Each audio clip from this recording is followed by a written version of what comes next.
Thank you for joining the Montana Book Festival for this virtual event. My name is Lauren Korn, the festival's director. Today, in partnership with the Great Falls Festival of the Book and the Great Falls Public Library, we're here with poet Sarah Aronson and Mark Gibbons. Sarah Aronson is a Montanan by way of Alaska. Her debut collection of poems, And Other Bodiless Powers, won the 2018 New American Poetry Prize. She is the former host and producer of Montana Public Radio's The Right Question and the current host of Shared State. Mark Gibbons is the author of 10 collections of poetry. His latest, Mostly Cloudy, is his fourth book from FootHills Publishing. In 2018 to 2019, Gibbons edited 2 poetry collections for Drumlummon Institute, Moving On, the Last Poems of Ed Leahy, and Summer Lightning, Poems by Mary Laura Wilson. He is a 2013 recipient of the Artist Innovation Award from the Montana Arts Council and has worked with MAC advising Poetry Out Loud, the national recitation competition since its inception. Gibbons lives in Missoula, Montana with his wife Pam and their 2 cats where he continues to teach. Welcome, Sarah and Mark. Thank you. Thank you. Unfortunately, I'm down to 1 cat. But so it goes. I had to put one down. The title, I mean, Sarah, the title of this is In the Blood. What is it again? Primal and Chosen Landscapes. And Chosen Landscapes, Primal and Chosen Landscapes. And we kind of, came up with a whole plan for this toward the Great Falls Book Festival back when we were actually going to be going somewhere together to read in person before that got shut down. And, we kind of came up with that title from a couple of different directions. And my direction on it was the first 3, or the first part of it is the in the blood phrase. And so I'm just going to read you this poem to kind of kick this thing off, and then I'll let Sarah continue with the rest of that title for this thing. But this poem is an old poem of mine, but I wrote this poem a long time ago, and I've lived here all my life in this area and close to Missoula, and almost everybody I grew up with, or a lot of them, 50% or more, were all leaving the state. They were all just had to go somewhere else for work or whatever, and so I was still here, one of the few still here trying to work for a living, and this poem somehow came out of all that. It's in 2 parts. It's called In the Blood. Waving beside the mullein, spindly scarecrows of the borrow pit and shale cut slopes, cattails beckon me like fingers to settle with red-winged blackbirds rocking on stalks green from rain. Billowing clouds hang low, white, black, and gray, curling twispy as an old man's beard. Perhaps my father's, gone now 7 years. Have these shadowed blue mountains put a spell on me? All I know I don't understand, the cottonwood grove on the 9-mile oxbow, a coyote pausing at the edge of the road and smiling before padding up the draw. These nesting swallows that pop from the clay cut bank. Somehow this ground inhabits me. For no reason I refuse to leave, like the ponderosa snapped off at its trunk. No wind, no storm can drive me away from this place I call my journey. My grandfathers crossed an ocean, a continent, to settle this land of rattlesnakes, sagebrush, and snow. What was it that drew them and snuffed wanderlust in one generation? Maybe the endless fields freckled by sweet wildflowers, low ceiling of sky, abundance of water. Could it have been the blackness of moonless nights, a reflection of their immigrant souls? For some time I have told myself I am comfortable with these mysteries. The lion on my porch, raccoons in my yard, and decapitated house cats littering the alley. All my stories are here.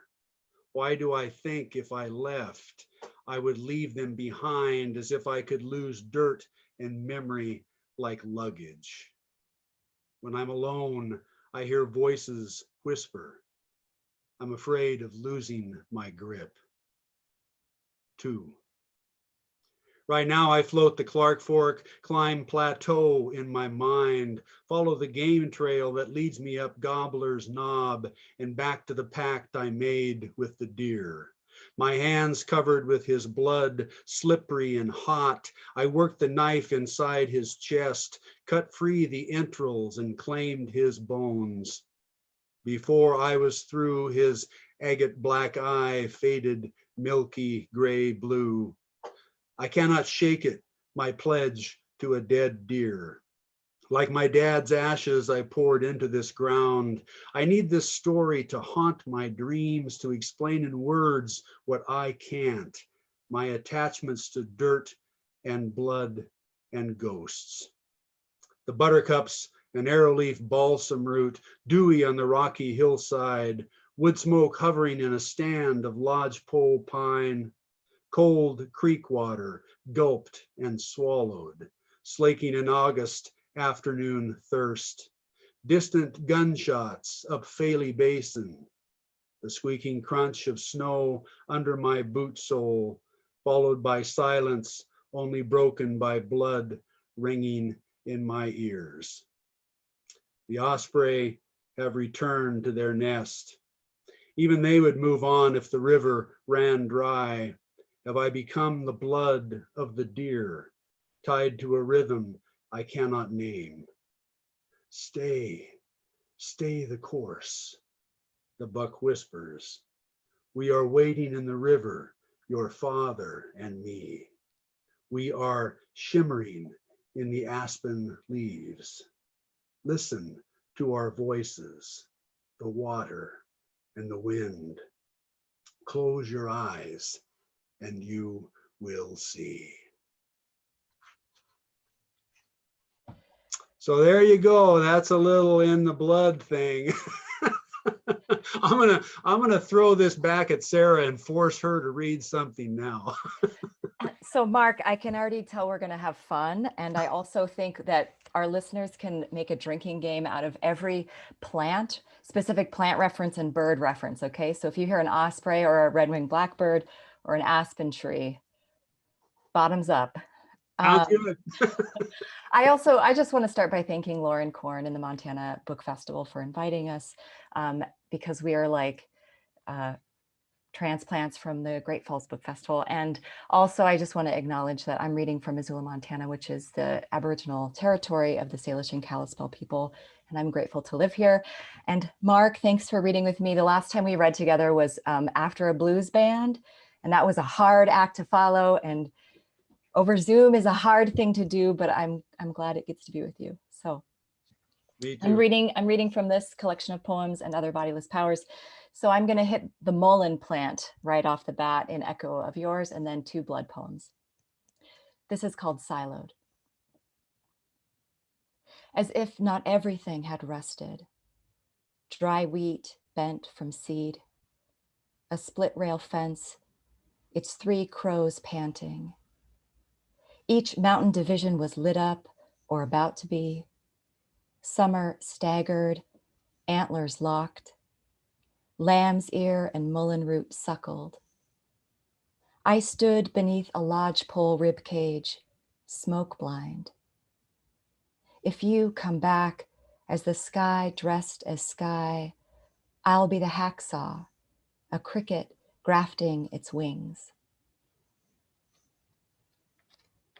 That was from that wicked forest fire season of 2017. Do you remember that? Yeah. I feel really grateful that it's blue skies, clear air right now. 2 Yeah. days in a row. 2, I know. I'm like counting it. Here's some more trees, all right? Seam of light through a thicket of night trees. Granite dolled up in hydrogen. I name a planet already named by a man. Distend my soft core, trying to call your homelessness home. Benign nevus of my eye.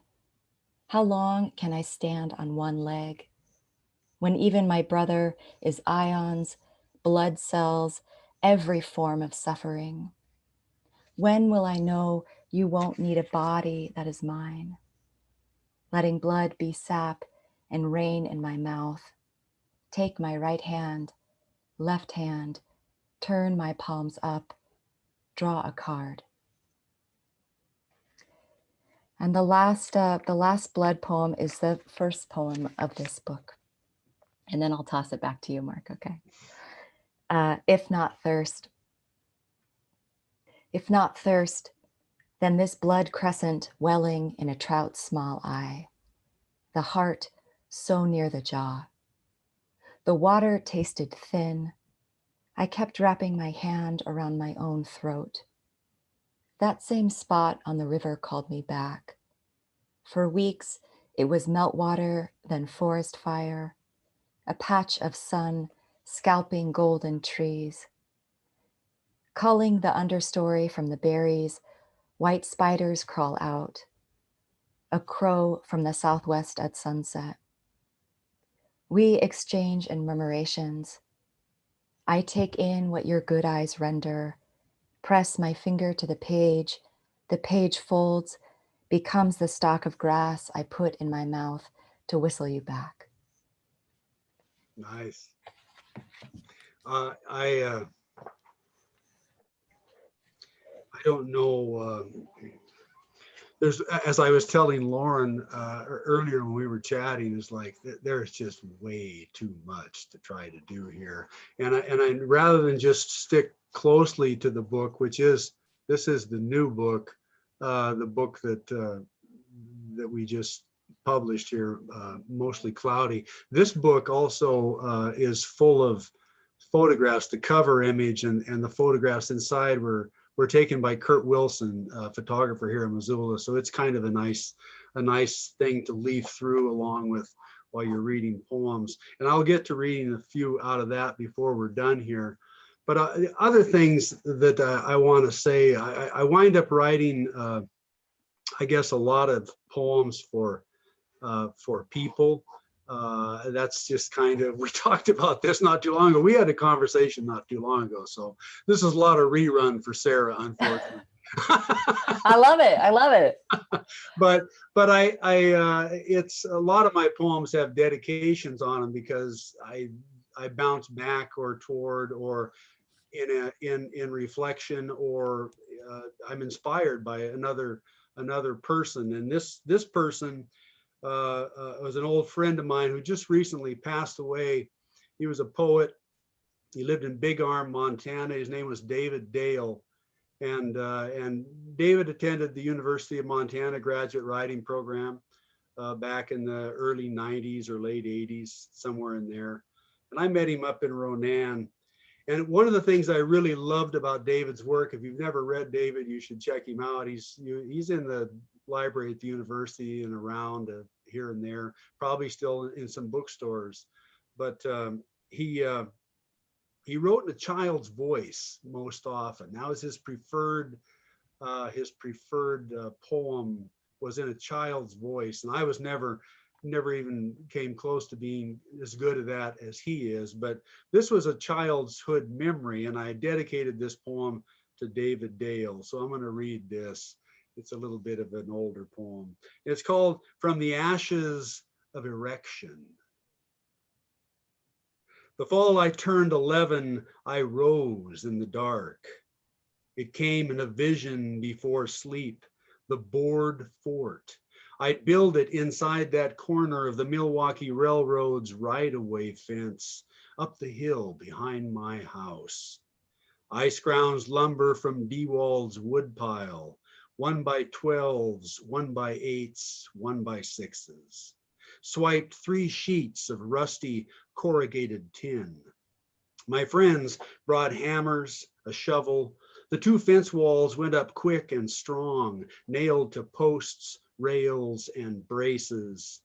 We dug a trench to secure the back wall and sunk a pole I'd unearthed from chokecherry duff to tie it all together. The east side door, a pup tent tacked to the roof. Inside, 1 candle lit and warmed us. It was a secret we vowed to keep, but then we decided to let Johnny in. His dad had stacks of men's magazines. Things got out of hand when Chadwick came with the nudist colony news. That crowning jewel made us infamous. Bus kids skipped their routes for a peek at nonchalant naked men and women playing volleyball and ping pong, pantomiming sing-alongs and hanging out at barbecues, seemingly unaware of boobs and Peters and pubic hair staring them in the face. Most of the pictures were black and white, but the centerfold languished in living color. A brunette goddess, our pink Madonna, nothing but skin and scant hair everywhere from her neck down to her downy rose. Our peep show was a mecca for prepubescent boys. Even some junior high kids admired our shrine until the 6th grade girls found out. One Sunday afternoon, we were all playing football. They sneaked in and tore our fort apart. What depth of cruelty burns books, defaces art? They pinned a mustache and goatee on our Aphrodite, inked in her nipples, blackened 2 of her teeth.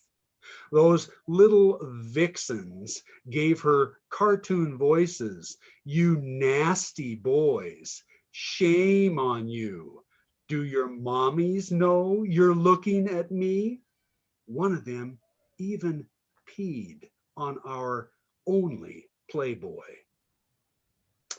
After that, hardly anybody came. In the fort, I'd hunker down on the ground, brave the rumbling trains, smell the weeds, and listen to the wind. That cheeky prank backfired on them. I discovered my phoenix in the fire. I liked it alone, a solitude in earshot of home, that place where I listened to myself.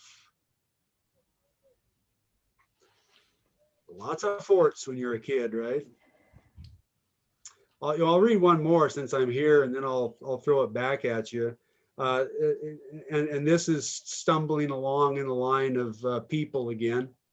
And this is for an old friend, poet, and mentor of sorts. And the title of it is Old Poet Gone. He squints at receding snow up Hellgate Canyon. Blue sky, the raven has returned. Insists he go outside, offer up his skeletal remains. The poet watches warily from his dark cave, ponders the ethics of suicide, that emergency exit left to us when the house is burning down. It's a comfort to know that door's not locked. He's a telegram stopped in an online world. The poet's growing tired of cigarettes and pain, swallowing words that have lost their bite. An old bear starves when his teeth are gone. Night will come, the clouds, the rain. Rilke, the pills are on the TV tray. Quiet under unpaid bills. He watches the door. There's no question it will open someday. Maybe tomorrow his daughter will come, fill the white space beyond the dash. The poet lives but sleeps all he desires. His cane rests propped against the bed or chair. Should the moon stir his blood to throb, call him to stand, turn the knob, and choose. I'm also known for my uplifting poems. Well, that was quite a contrast, Mark.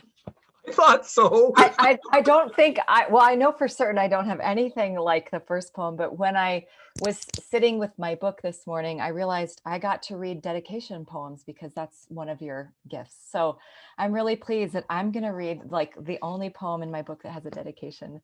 Right.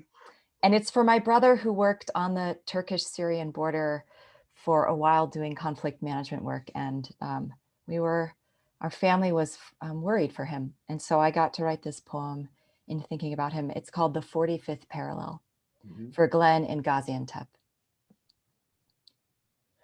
Raw ends of linen.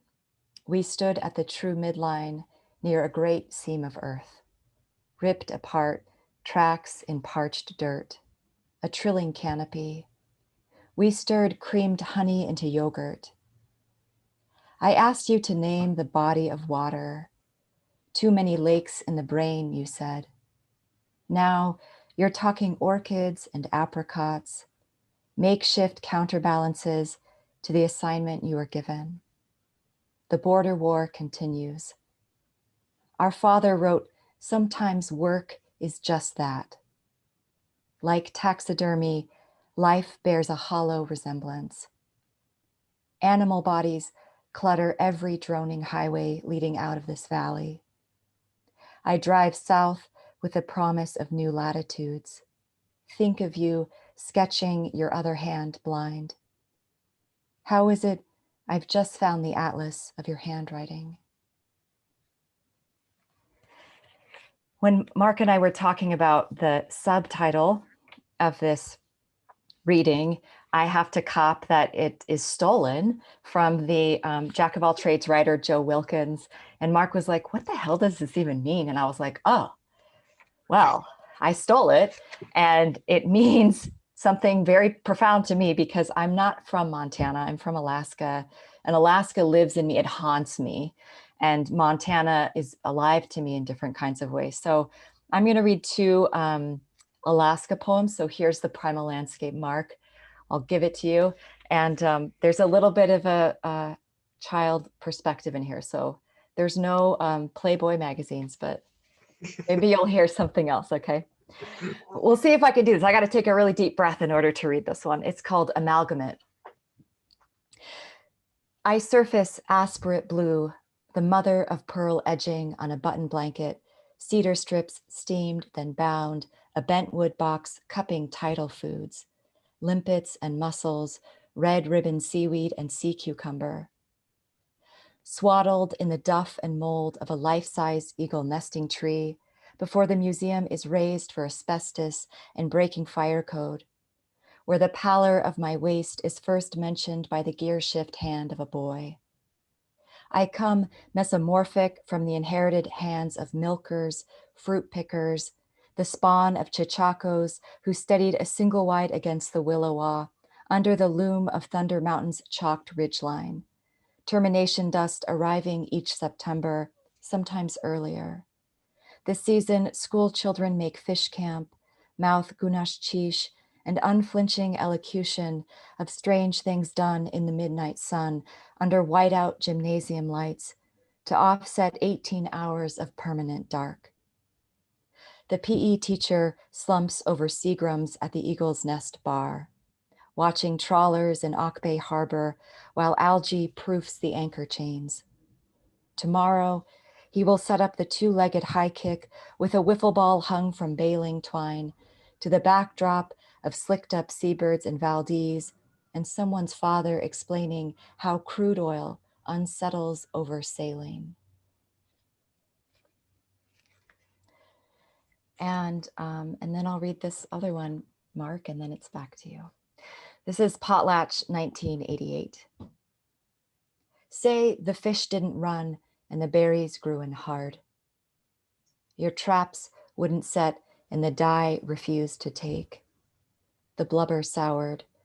Your woman miscarried. Even then, you'd be spared, called into the dim womb of cedar.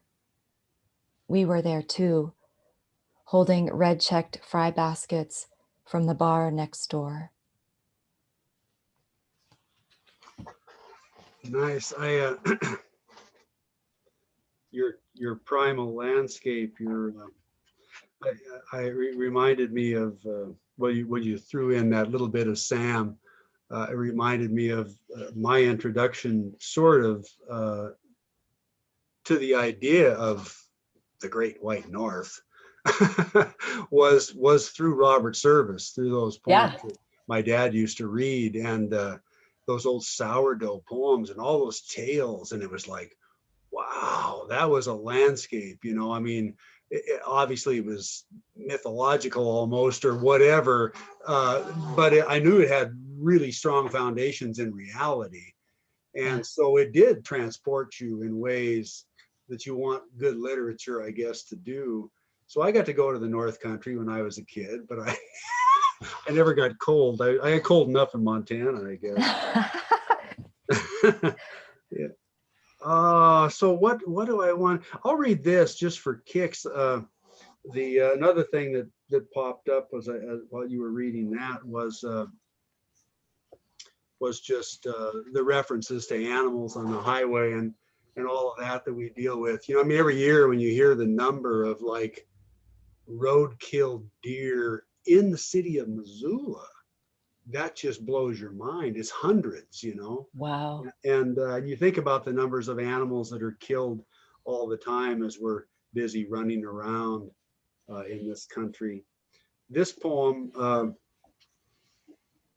just came to mind, so I'll just read it. It's in this book, this mostly cloudy book.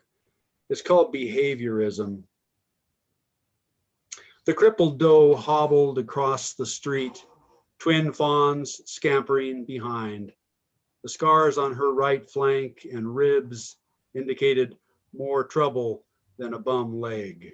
And I don't know why, but I was reminded of the day my mother dropped me off to catch a ride with some folks traveling to Wyoming.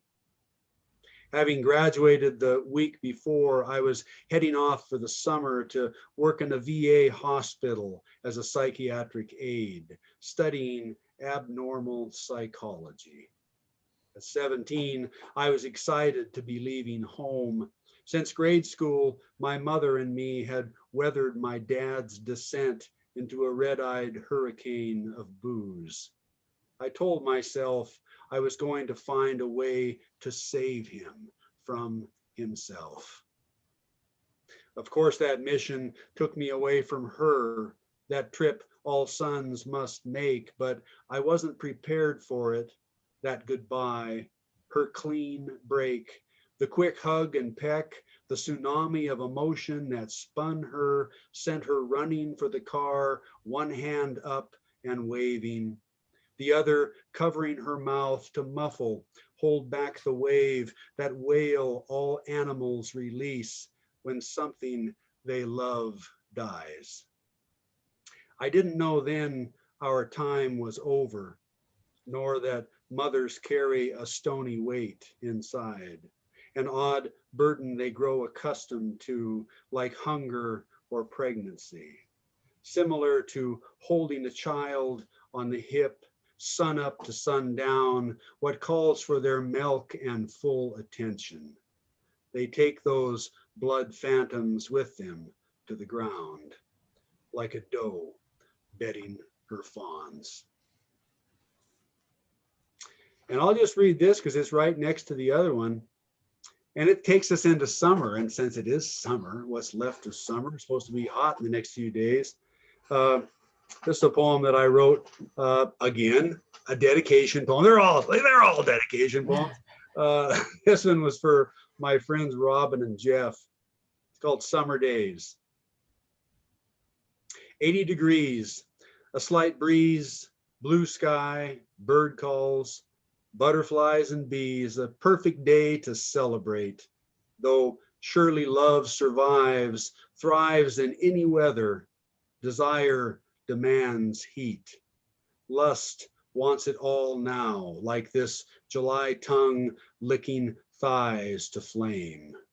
Love does what it says it will because the promise is a bargain made with itself. It is what it believes.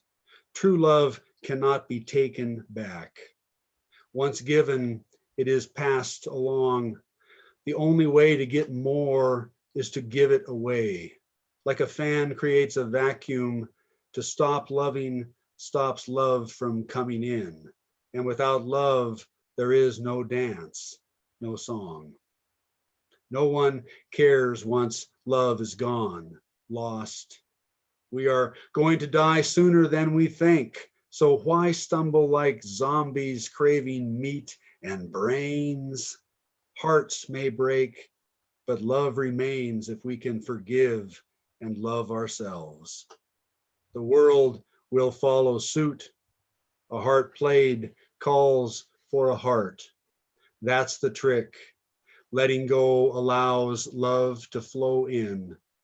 Always lead Trump and shoot the moon. Now, that last line has forever been ruined. This poem was probably written, what, like 5 years ago, maybe 6, 7 years ago, something like that. And the son of a bitch has been trumped. Oh, never mind. So what's the, I want to end on a happier note. What's the line again? Like, without love, there is no dance. Or when love is gone, there is no dance.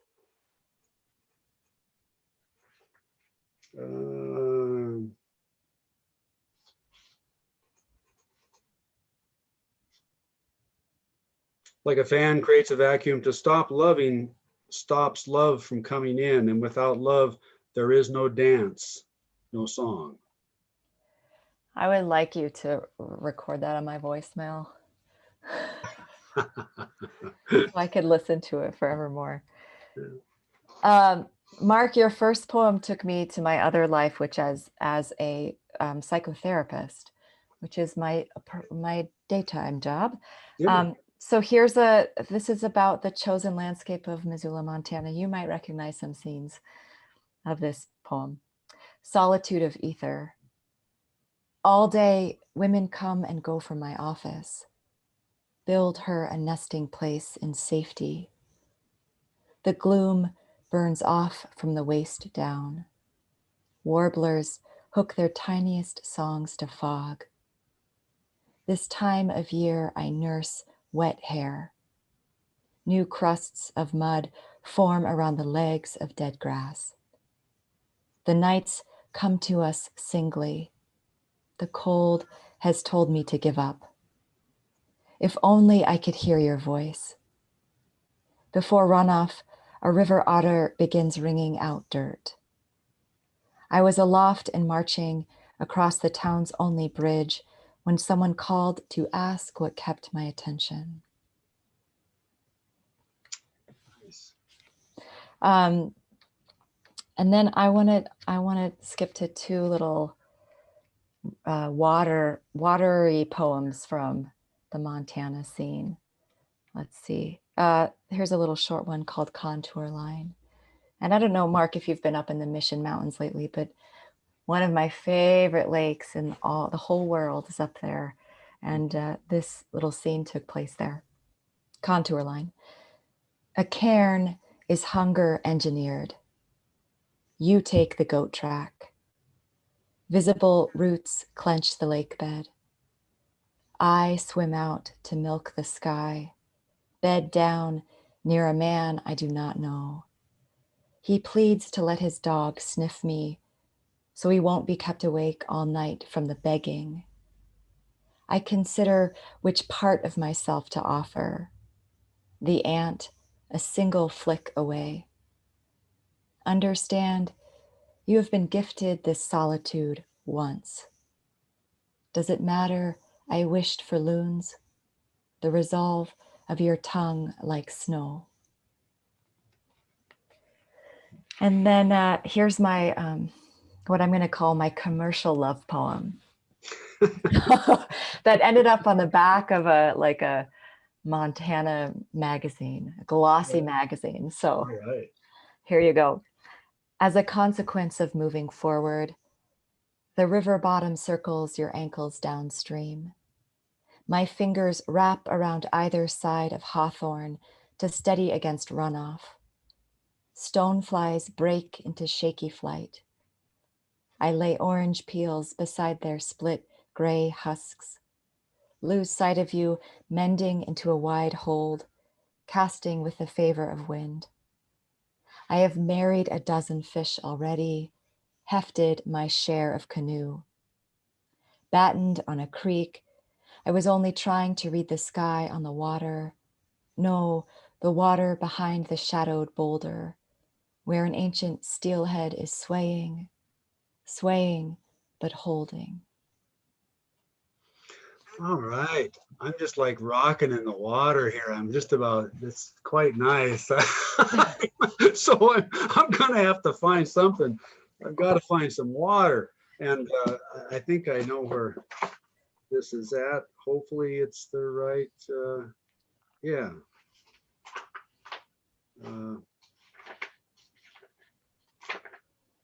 This is just a little something I wrote a while back, and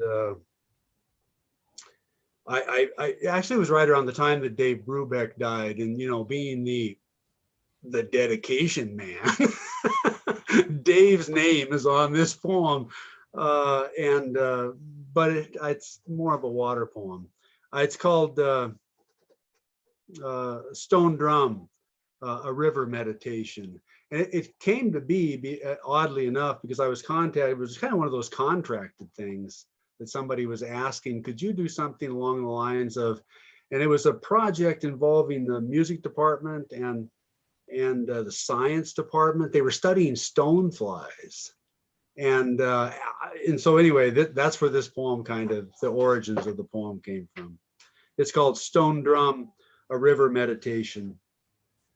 Water, everything, every living thing is hardwired to the sound of water, flowing water, from the trickling of melting glaciers to the thundering of Niagara Falls.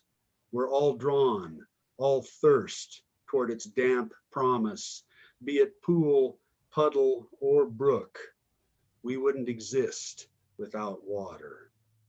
It seems obvious we invented music, listening to rivers and streams, the pouring rain, dripping eaves, observing nature's changing hypnotic ways, our preoccupations with weather, lapping waves, the howling wind, campfire embers, and licking flames. Always we're tuned to snapping sounds, screech scratchings out of sight, day or night, those ongoing symphonies of survival we recognize. Each time is like the first time. Archetypal water drums a bass line, gravitational call to ride the A train, thump blooping like Brubeck inside our veins, hauling us back to Duke's blues on a black-eyed piano C. Kodo's song, softly killing that old misconception Frankie Valli and the Four Seasons claim, silence is golden. Complete silence is death. Dry, waterless death. The sound of water sings us home, wet, to our first best place, the amniotic bath, sloshing bones, dreaming skin, swallow and swim. Stoneflies crawl for muddy miles deep underground, following the percussive sound of erosion, water over gravel and sand, tumbling boulders, tearing at the landscape, uprooting trees, floating sticks, leaves, fallen debris. Scouring and pounding these streambed vibrations shake nymphs to rise and dance, make seed, then feed whitewater trout anxiously awaiting the feast of flies.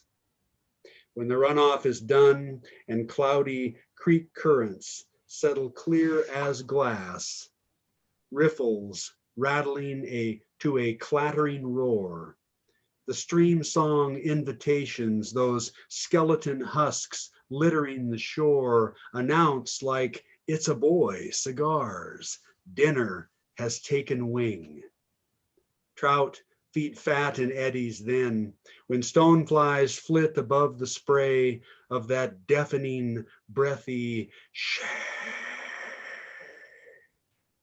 fast water racing across rocky ground, straight water pushing toward ocean and sky, creating a rhythm reminiscent of Lionel Hampton's vibraphone, or maybe Mingus plucking out liquidy hollow tones, ebbs and flows, rivers riffing solos, splashing crescendos. If water were a stage, some musical metaphor praising the stonefly's swan song, we'd see it feeding a flash of rainbow tail, clenched tight in the cutthroat's jaws, now stiffening in the bottom of a creel. That fisherman might wash blood from his hands, finger the soft bones, wings buzzing his ears as he watches a dipper hopping stone to stone, inhaling it all, the river's melody, tympanic meditations on a dream. Water, water. I'm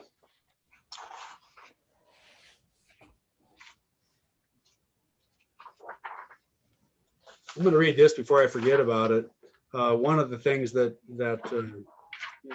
Lauren mentioned early on was that I had been involved with a couple of editing projects with Drumlummon Institute, and the last one last year, a collection of poems by Mary Laura Wilson called Summer Lightning came out, and she had never published a book before, and Drumlummon agreed that they were interested in doing it, so I helped her get all that stuff together. And she was a good friend.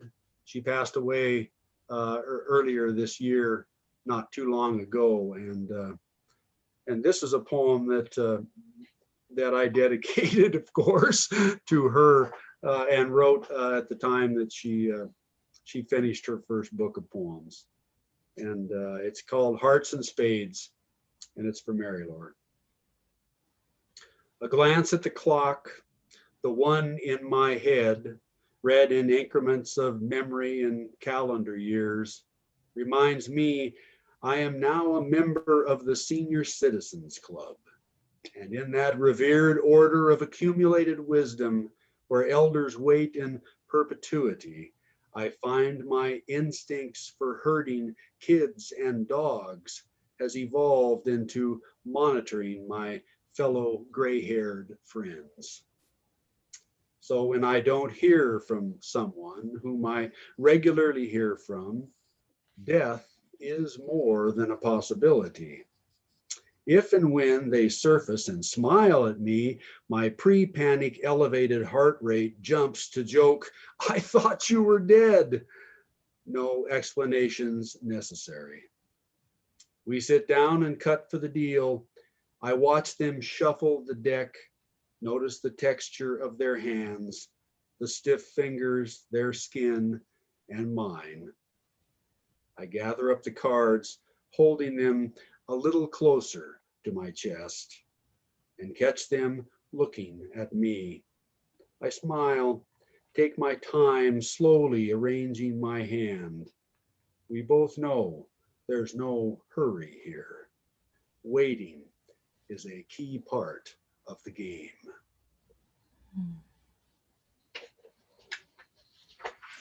That first poem, Mark, it was like stoneflies, husks. Like I was like, oh yeah, we're writing from the same dictionary.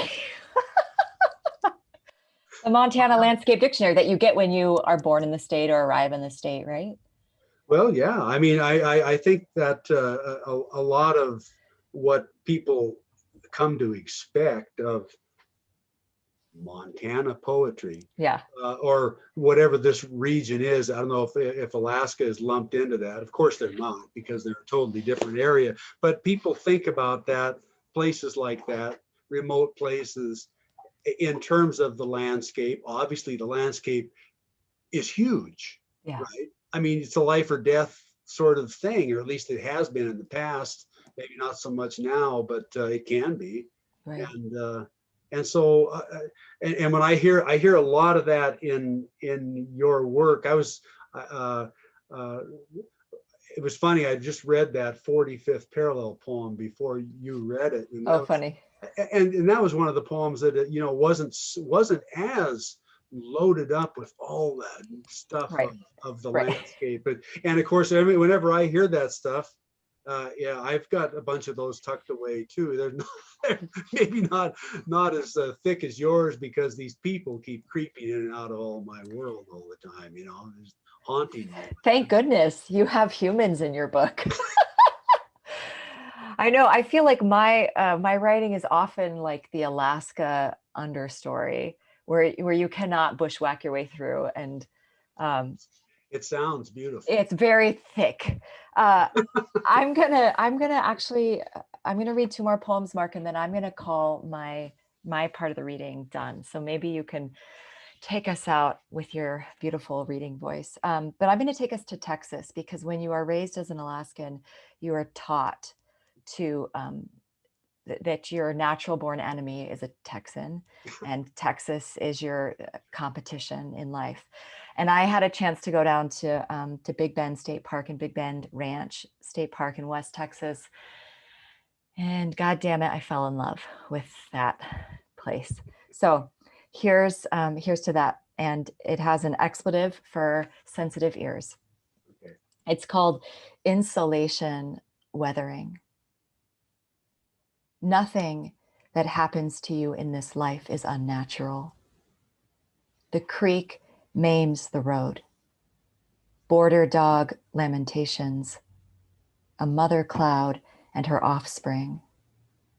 The hands braiding my hair are my own. Drift of javelina. Ocotillo wags. I bend into the night, half-dressed, argue with you, fuck you rudely on the trail in my mind. Weaken 2 rock slides. What a river knows, it channels at its deepest. A fox gunning from the road. The price of this aloneness is not alone. My brother reads books on birds. Pinned against the flat irons, a wild donkey screams up dawn. As if the land might stay a language between us. Bandolier of stars. It's sometimes difficult, but I try not to expect anything of the sky. And then the last poem I'll read is like a poem that came late in the stage of this book. And it's very much back to my bad habit of landscapey Montana chosen landscape. It's called Flight Patterns, and it's in 3 sections. A warbler neck breaks the band of my fingers, flits off to yellow the sky. That spring, love was a washed out road, fade lines on the wing. Jackknifing, I couldn't back my way into anything. Ribbon lightning, trace precipitation, a life so minor that an ant surprised me, a snake flattened on the road. Raven's throat knocks open. Not just death, but the way light papers the skin. Gold veins the rock where I doused for you. Waterline pressing my thighs into memory. Quiet hours skate above the creek's din, and me always calling from another epoch. Rapture of signal fire. Earth limits, not even her highest powers. That type of helplessness, that exact hype. Abstract birth defects promised from my phone. A week without debt scare. there is not a fruit I care to name. Side channeled by the great animator of wind, wild rose, spook of moose calf, we trot in opposite directions against the same thorns. There you have it, sir. Oh, thank you very much. And I hope your problem continues. Thanks. My condition. Yeah, your condition is you just dropped in to see what your condition is. Yes, that's right. So I guess for want of a better direction to lean toward, I'll read a couple of things out of this collection, which is this new book called Mostly Cloudy. I don't know. Let me read. You read something sort of earlier that was somewhat local. I don't remember what that was now. It was when it was your therapist poem, and so this is just for a while I was doing deliveries for a business here in town for 4 or 5 years, and this was just stolen as I was driving around town. And now, of course, it's hit the press here recently with the city buying it. So some of you may know this location. It's called Sleepy Inn. Working again, trading your life for money, delivery driving and stopping, picking up and dropping, plotting your route, watching the clock, traffic lights, braking for the oblivious idiot behind the wheel on his cell, and listening to Dylan watching the river flow. Now you sit 8 deep in the left turn lane on Broadway, waiting for the green arrow. When you spy an older woman shuffling along the sidewalk in front of the aging brick motel across the street, circa 1950, her right arm extended to feel for wall, door, or window air conditioner, whatever solid, her makeshift handrail, every other slow-mo step, her fingers or palm touches, then pushes off. Her left arm tightly cradles something in a paper bag to her breast. As she reaches her room door cracked open, she disappears in the dark. When an 86 Chevy Blazer pulls into the lot, then backs into the first diagonal parking spot off the street, quick and slick, like he's done it a time or two. A couple with handicapped plates. The driver gets out, shuts the door less than 6 zippity feet from his motel room door. He enters without much trouble. Doesn't look back. His biggest handicap appears to be obesity. When the passenger door opens and a woman slowly slides out, he's already inside. She closes the door to feel her way along the blazer. Coming around the nose, you note the glazed belly of her zip-up hoodie, lime green, and her blue pajama bottoms and white silhouettes of bunnies and carrots. But her feet steal the style show. Those zebra-striped zipper slippers make you smile, say, "Oh, baby, you know what I like." When the light changes, you drive away. Assume she followed him inside to continue their day like you, just trying to get to some kind of social security as soon as you can, if you're lucky enough to make it that far. Maybe there'll be a sleepy inn with cable and a bottomless pot of Boyd's in the office, some retro accommodation your age, where the women outnumber the men 2 to 1, and all the ice you can scoop is free, where they'll run you a tab for liquor, put it on your weekly bill, and deliver till midnight, any day of the year. Well, better read One for the Road and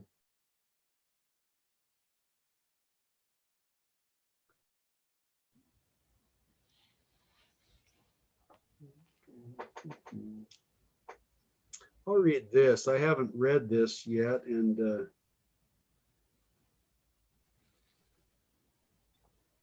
the last book of poems of mine that was done, a friend, couple of friends, Susan Carlson, who's an artist here in Missoula, allowed me to use an art piece of hers, and Chris Latreille did the sort of the cover design for it. So, you know, that was the art piece. And she's a very interesting artist. I like what she does. And I first, not first, but I saw a piece of hers that was hanging in one of the galleries downtown a few years ago, before all that happened. And the title of it was Gone to the Birds. And so, I mean, this just, it reminded me of something, and this poem came out of it. The poem is just called Gone. Cemeteries and ghost towns, abandoned buildings, the dilapidated evidence of lives lived and gone. Broken glass and missing doors, some swollen and jammed to the floor. The rank smells of mildew and stink pigs blend like anthills littered with larch needles and rat shit, mounding along the baseboards. Below the gaping chimney flue, a yellowed stiff pile of catalogs and magazines have welded over time. The outline of a cabinet torn down scars one wall. Another is scrawled with F-U-C-K in all caps and illustrated with a scratch-drawn cock and balls. One tube sock lies on the floor of a dim bedroom, the windows boarded up. A single cot spring rusted to a metal footboard, the wood grain face pierced by 3 bullet holes, is hung in the wall by one leg, punched through beaver board. Out back, the old woodshed stands dramatically close, a frayed rope still hanging from a rafter inside, and a broken claw hammer lies half buried in weeds beside the railroad tie stoop. The outhouse, a one-holer, has lost its roof and reek. The Hills Brothers coffee can holds no spare roll. No one shits here anymore.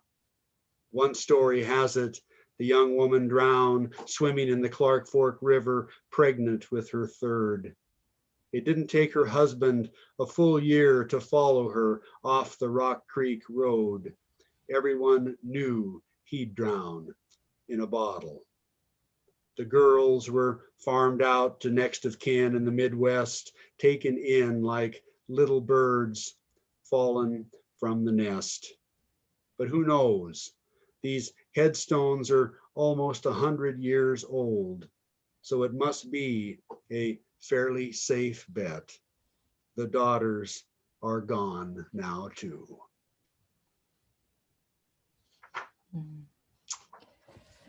Well done, Mark. What do you It's so think? nice to see you again. Yeah, it's good to see you. Actually, we didn't get to see each other the last time. We I just know. that was kind of fun. Yeah. Thank you both. That was really, really wonderful. I'm so pleased that I was your one-woman audience on this. Yes. One day I hope to be with the both of you in person. You have really great chemistry online. I can only imagine what it's like across a table on a patio drinking. Yes. Yes. Well, we'll have to try that with a beverage next year. Next year, yeah, exactly. Fingers crossed. Anyway. Yeah. Right. Yeah. So thank you both for joining me and your audience today. As a reminder of those of you watching, you can purchase Sarah's and Other Bodiless Powers and Mark's Mostly Cloudy, as well as other books by festival authors at Fact and Fiction Books at www.factandfictionbooks.com.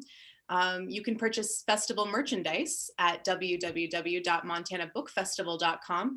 And while you're there, I urge you to donate so we can continue virtual programming like this into the fall and beyond. So again, thank you, Mark. Thank you, Sarah, for joining us. I hope to see you soon. Thanks. Bye. Thank you. Bye.